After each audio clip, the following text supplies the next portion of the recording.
just wanted to go through a couple of bits of the technology that we're using to get this live streaming completed.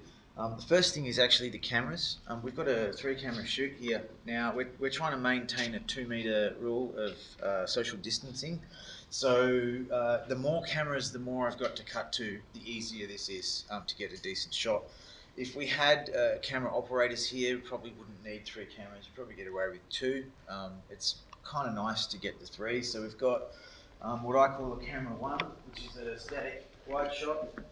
So this is a Sony X200. Outputs SDI. We're not even recording this. This is all done live. So that's a BNC connector, 3G SDI. These cameras are currently set to 720p, so 1280 by 720. We've got so that's camera 1. We've got camera 2, another Sony X200. This camera also set to 720p. We're using a non-scaling vision switcher. What that means is that we have to run the switch at all the same resolution. So we have to assign a master resolution and stick to it. Over here we've got camera 3. So another Sony X200. Again, same res. I did have a problem getting my camera 3 going today, and it turned out that it was because one of them was on PAL and the other 2 was on NTSC. So once I went and checked one of the other camera settings, we were good to go. We're not recording, as I mentioned, in camera, so the camera's not taking audio. There's nothing plugged in to the XLRs. There's no analog audio, just the vision. So just want to show you a little bit about the lighting rig. It's pretty basic. I'm trying to keep it fairly simple.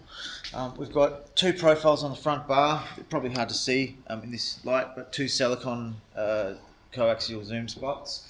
On the next bar, we've got 2 silicon Fresnels, 650 watt, and then we've got another 650 watt backlight. On the drape, just for a bit of pretty colour, we've got 4 LED strips. This last show was the Darwin Symphony Orchestra. We just want to keep it simple, so no changing colours, no chasers, anything like that. And I'll just show you basically what mics we used today. So on the stage we had Rode NT4 stereo condenser. This was doing the grand piano, and I had this aimed basically at about halfway up the open lid and sort of pointed at the open lid, taking the bounce. I also had it running that way, not that way. Also AKG 414 actually went over the left hand shoulder of the violin in hypercardioid pattern. It turns out it would have been better on the right. The violinist actually hit this with the bow. I got warned about that, but I did try it before the show, and it sounded better over the left hand shoulder, so I went with my gut. My gut was wrong. We had a Shure SM58 radio mic. This is for the pianist's announcement. A Sennheiser headset mic. This is for the violin's announcement, and also the violinist sung one song. So that's what the headset was for. So there's a few components of this. I'll just go back to the audio for a second. This is the receiver for the SM58. It's just a cheap BLX receiver outputting mic signal. Over here is the receiver for the Sennheiser, for the headset mic used by the violin player. And all of that is pre-mixed into this console here. This is a QU16 console, and this does USB streaming. So we're actually outputting USB from this to the host computer, and we had to do a little bit of a cross patch, and I'll show you what I mean by that. Basically, by default, the software that we use to see the audio stream can only see the first 2 channels in the stream, because it's not complicated enough to see a full multi-channel stream. So what I had to do was go into this QU16's routing menu, going to IO patch and USB audio, and I had to change channel 1 and 2 in the USB stream to be left and right, so that I could then use the left and right master on the console to drive the mix out to the live stream, thus just using normal mix channels.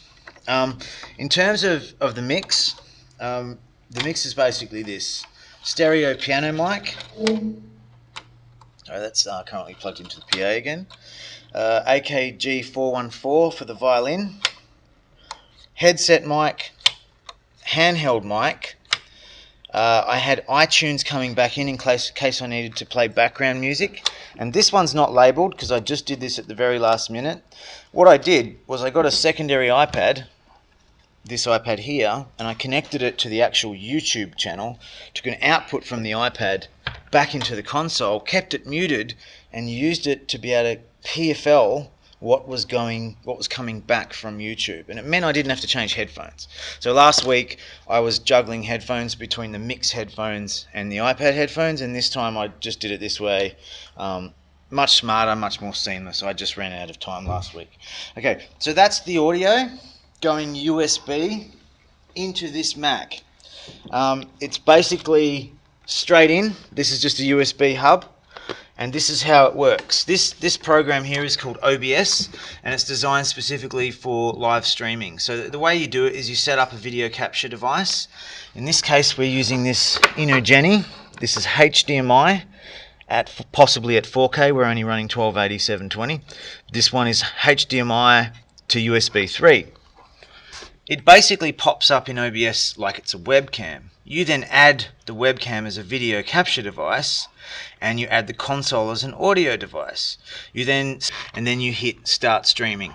Before you do that, you need to actually go to your stream settings, and you need to actually put this stream key in, and this gives you the power to stream to whatever you're streaming to. In this case, we're streaming to YouTube. So I went into YouTube, hit the go live button, found the stream key, copied it from YouTube back to here, and that sets up your stream. Test your audio, test your video, and hit start streaming. And on YouTube, you then hit the go live button, and hopefully off you go.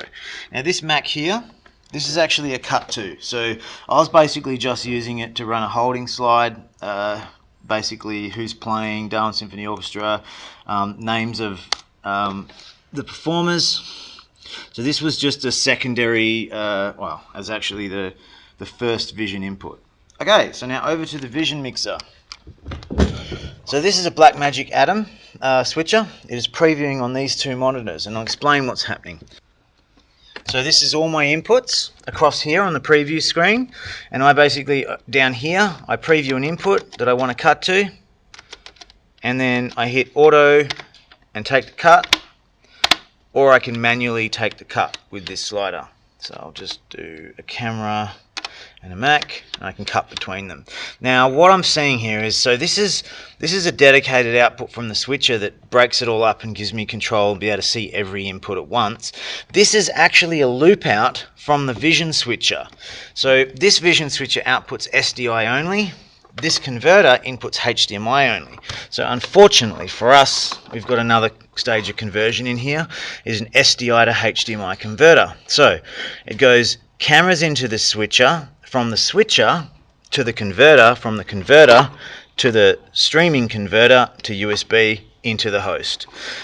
If you have a look at this unit here, there's an SDI in one, so that's coming from the switcher, and there's an SDI out, and that SDI out is actually being sent to this monitor, and it enables me to actually see what's going to YouTube before it gets there after the switcher. To see what's actually getting to YouTube, that's what I use the iPad for.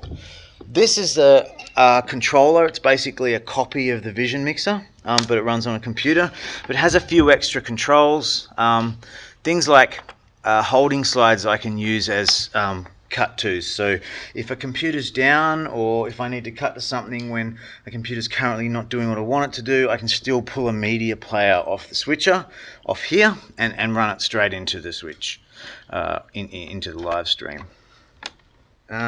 Last but not least, we've got lighting. As I said, I kept it pretty basic. We had two downlights, a backlight, a left special and a right special, so these are the two profiles, and then we had a drape which I could change colour on. It just so happens that I didn't, and I also had another 5 Fresnels on the front bar, which I was saving to leave up my sleeve in case I had to put put a little bit more lighting fill. Turns out I didn't need them. That was actually enough light. So just the downlight, bit of backlight, and the 2 spots, and it looked pretty good. I'll show you one last thing. In here, basically, in your actual YouTube channel, you've got this Go Live button here. If you go to Go Live, you get this Go Live streaming window. You can schedule a stream in here. And in here is the stream key. So this is the data. I'm not going to show you that, but what I do is select that, copy that, go back to OBS, and that's the data that goes into here and gets copied there. Now, I don't have to put in, so it's just Command C, Command V. I don't have to put in an actual YouTube URL because there's a preset for it in OBS. If I was streaming to Facebook, I'd use this one. If you were streaming to something that wasn't in this list, you'd have to copy the address as well. I'll just bring that up, and the address is right there. So now this is not the public URL, so the public URL is something different. One other thing to mention, this slide here is actually the wallpaper for the channel. That's actually what goes online and what you see on the screen until the actual stream pops up. So you might want to make that something that's suitable for your actual stream.